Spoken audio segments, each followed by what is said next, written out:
Hey guys, and welcome back to my channel, Olivia's Grad Life, where I share my insight as a graduate student at Penn State University. So in this video, I'm going to talk to you about what graduate school orientation was like and some of the other things that I had to do before coming to Penn State as a graduate student. This video is just to give you a little bit of an idea of what to expect from orientation based off of what I experienced. My first orientation, which was for the Penn State Graduate School, was on Wednesday, August 15th, and then I had 2 half days really of the Donald Belisario College of Communications orientation. Now around August 1st is when I started getting all of my emails from HR. So we use a program called Workday. It's brand new, but it's online. You have to fill out your I-9 and your tax information, your employee information, and upload like all the personal information that employers need to have. So I was getting tasked every single day having to do that. Separate, because I am entering a research program, I did have to do online certifications through City program. And those certifications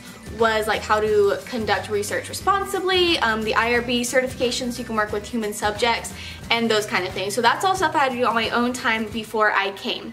And then on Tuesday, August 14th or whatever, I had to actually go into HR, provide my passport, fill out a little form real quick so I could start. And all of that was because I'm also a graduate assistant along with being a graduate student. So that's my job, how I'm getting funded, etc. So that's why I had to do all this stuff with HR. So I was really nervous for my orientations, but they ended up not being too bad. So the graduate school orientation was in our pavilion, which is where graduation is, concerts, basketball games, all of that stuff. So tons of seats. I actually found one of the girls that I had met at the open house in February, so we sat together and it was just really a general overview of information. They told us about different resources for grad students, like writing resources, mental health. They went over all the health insurance stuff. They went over conducting research responsibly, and honestly pretty much just gave us an overview of all the different resources we have as graduate students. Like I said, whether it's we need help with something or if we're conducting research, who we have to go to get things approved, what things the graduate school takes care of for us, or what we can go to them for. There's a graduate student who actually went up on stage and talked to us, told us about some different things to do in the State College Penn State area, some places to eat, I don't know, things to do. Like literally it was just an overview to everything, so that wasn't bad. There were people wearing all things. I knew it wasn't going to be anything that I was gonna meet a lot of people at, I guess, so I wore shorts, a t-shirt, and I don't remember if I wore my Skechers or my Adidas, but like I said, I was not dressing up that day. Now on the contrary, the next day, which was the Belisario College of Communications orientation, it was business casual. So that day actually started with a breakfast at 8:30 and then we ended with a lunch that day. So that's about how long it was. I actually have my little like itinerary right here. So the people in charge basically introduced themselves. So Dean Marie Harden, our assistant dean, the chair of the graduate programs, and then Letitia and Melissa, who are the administrators for the graduate program in the College of Communications. They're rock stars. They're amazing. If you apply to Penn State or if you ended up coming here or accepting, you're gonna have a lot of back and forth email communication with them, and they're seriously incredible. They are superheroes. I don't know how they do it, but they're incredible. So they introduced themselves. We did an icebreaker, of course, and I'm just gonna read some of the things that we did. So Dr. McAllister talked to us about how to find an advisor and a committee. They talked to us about, well, this says relationship with advisor in dean's office. So they basically told us kind of the hierarchy of if you have an issue with this, who do you go to? So some things we do just go to Letitia and Melissa, because Letitia, she knows all of the policy regarding the graduate school. So if we have to turn in a certain form with them, we go to her for it. If we have a question about classes we're taking, we can go to our advisor. We can also go to Dr. McAllister, but we don't necessarily go to like the dean to ask questions about that. So they told us the hierarchy of who to go to, all of that introductory stuff. We also had a couple of master's and PhD students, current students, talk to us about how to succeed in your first year / things they wish they would have known. So one of the girls actually said something that a lot of us like took to heart. We're like, okay, we need to do this. And she said she treats this as a 9 to 5 job. So she has a set routine that she does every single day. She wakes up, does whatever works, will take a 30-minute lunch, works until dinner, and then relaxes. Because honestly, being a student again and now doing master's and potentially PhD and all of that, it's you have work to do all the time, and so it's really important to set boundaries so you do have a good work-life balance. So they were giving us tips with that, and it was incredibly helpful having current students there where we could ask them questions and they were telling us stuff that we wanted to know.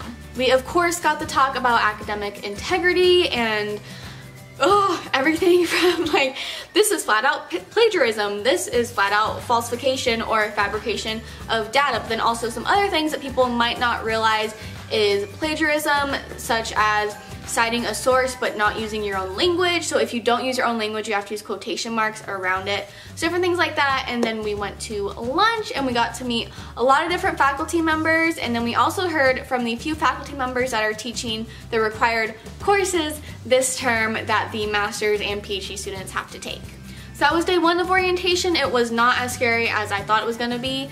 I was very nervous at first, but it ended up being just fine. So that's what day one of orientation was like. I was incredibly nervous for it at the beginning, but then it got better as I started meeting everyone who was around me and realizing, yeah, okay, these are really nice people. Like the faculty at Penn State and the staff are just genuinely nice people. I mean, I haven't had them as like professors yet, so who knows if they change the classroom, but I don't think they do because everyone is just so genuine and nice and really put my nerves to ease. At the beginning of day two of orientation, we had a guy from the tech services come and talk to us, tell us about the different resources, again, that we have as graduate students, but then a lot of different websites, I guess, that we're going to be using, such as Canvas, that's our course management site. We also met the people to go to if we have a question about like entering our mailbox and just random things like that. And then we also were able to ask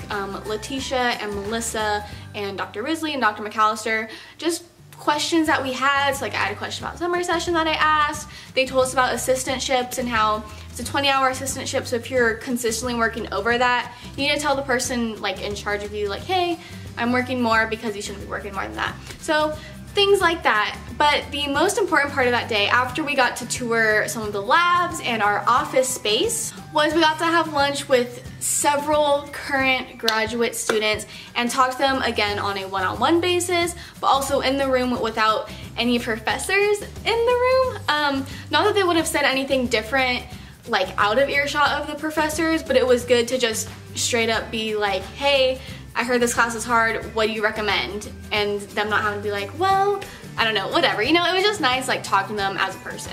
Honestly, the end of day two where we were just having lunch and talking to different graduate students was probably my favorite part of orientation, meeting all these people and what they were studying, what they were interested in, people who had had literally the same exact course that I'm taking this time, listening to how they studied, how they prioritized, how they made it through, how they succeeded. Other really cool things that we got told during orientation were the different labs and research groups that we can get involved in. We were also given a list of recent PhD graduates from Penn State and all the different colleges and universities across America, and I saw some Canadian universities as well.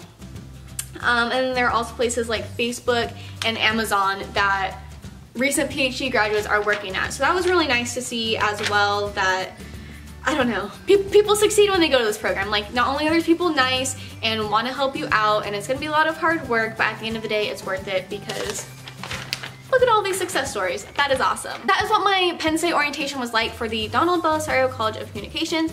I'm going to my master's in media studies, but we also had the PhD students who are doing their PhD in mass communications with us as well. I don't know if we're all considered a cohort or if just the master students are a cohort and then the PhD students are like their own cohort as well. There are still obviously a ton of questions I have about graduate school. Like I don't really know what a thesis is. Like there's all this stuff. I still have no clue how I'm supposed to navigate through it, but in a couple of the classes that I'm taking this term, one of them is called Colloquium, which is where there's going to be different guest speakers every week from the different fields of communication that our school offers. And there's also something called Pro Seminar, which I actually just had earlier today.